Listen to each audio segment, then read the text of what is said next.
ட்ரெபிஷியேஷன் ஒரு மசில் இருக்கு இல்லையா, அதில் அப்பர் ட்ராப் இருக்குது, மிடில் ட்ராப் இருக்குது, லோயர் ட்ராப் இருக்குது. இந்த லோயர் ட்ராப் மெஜாரிட்டி ஆஃப் பீப்புளுக்கு வந்து வீக்காக இருக்கும். காரணம் என்னன்னா, மெஜாரிட்டி ஆஃப் பீப்புள் வந்து லாங் செட் பண்ணுறோம். லாங் செட் பண்ணுறதுனால எக்ஸ்பாண்ட் ஆகுது அது. அதனால் அந்த மசில் வந்து எங்கேஜாக இருக்க மாட்டுது. அது வீக்காக இருக்கலாம். என்ன ஆகும்னா, நம்ம சொன்ன கைப்பாசிஸ் வருது, கூண்டுறது, இந்த மாதிரி விஷயம்லாம் வர ஆரம்பிக்குது. மிடில் ட்ராப்பசிஸும் அதே தான். ஆனால் அந்த அப்பர் ட்ராப்ன்ற மசில் வந்து மோஸ்ட்லி டைட்டாக இருக்கும்.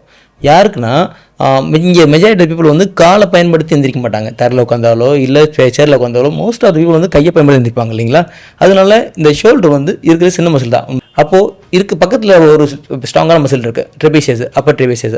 அதை பயன்படுத்தி மோஸ்ட் ஆஃப் பீப்புள் எந்திரிக்க ஆரம்பிப்பாங்க. இந்த ஷோல்டர் எப்போ இன்வால்வ் ஆகும்னா, உங்கள் ஸ்கேபிளாக இருக்கு இல்லையா, அதாவது ரொட்டேட்டர் கஃப், அந்த போனை எங்கேஜ் பண்ணதுக்கப்புறம் தான் அந்த ஷோல்டர் கரெக்டாக இன்வால்வ் ஆகும். அப்படி இல்லாட்டி நீங்கள் சடனாக எந்திரிக்கிங்கன்னா அந்த ஸ்கேபிளாக வந்து ஸ்டெபிலைஸ் ஆகிருக்காது, அதாவது அது இன்வால்வ் ஆகிருக்காது. அப்போனா இந்த ட்ரெபிஷியஸ் தான் இன்வால்வ் ஆகிருக்கும். நீங்கள் புஷ் பண்ணும்போது அப்போ இந்த ட்ரெபிஷியஸ் ஃப்ரீக்வெண்ட்டாக இன்வால்வ் ஆக ஷோல்டர் இன்வால்வ்மெண்ட் ரெண்டும் ஒன்றாயிடும். பீப்புள் இப்படியே பயன்படுத்தி ஷோல்டரோட இன்வால்வ்மெண்ட்டே போயிடும். இப்போ நான் கை தூக்குறேன்னா இது செப்பரேஷன் இருக்கும் தெரியுங்களா. ஆனால் சில பேர் கை தூக்கும் போது இப்படி தூக்குவாங்க ஆக்சுவலாக, புரியுங்களா. இது எங்கள் அப்பாவுக்குமே இருக்கும். காரணம் என்னன்னா, அவங்க இந்த ஷோல்டர் மூவ்மெண்ட் வந்து ஸ்கேபிளாக எங்கேஜ் பண்ணிக்க மாட்டாங்க. ஸோ இது எங்கே ஸ்டார்ட் ஆகுதுன்னா, ஸ்கேபிளோட வீக்னஸில் தான். ஸ்கேபிளோட வீக்னஸ் எங்கே ஸ்டார்ட் ஆகுதுன்னா, அந்த நம்ம சொன்ன மாதிரி லோயர் ட்ரெபிஷியஸ் வீக்னஸ் ஆரம்பிக்கணும். இல்லை அந்த ஸ்கேபிளோட உள்ள 4 மசில் 6 மசில் சொல்லுவாங்க, அந்த மசில் இருக்கக்கூடிய இதில் வீக்காக ஆரம்பிக்குது. அப்போது அந்த பேஸ்மெண்ட், அந்த ஸ்டெபிலைசர் ஸ்ட்ராங்காக இருந்தால் தான், அந்த ஸ்டெபிலைசர் எங்கேஜ் பண்ணி ஒர்க் பண்ணால் தான் எங்கேயுமே நீங்கள் நினச்ச மசில் பயன்படுத்த முடியும்.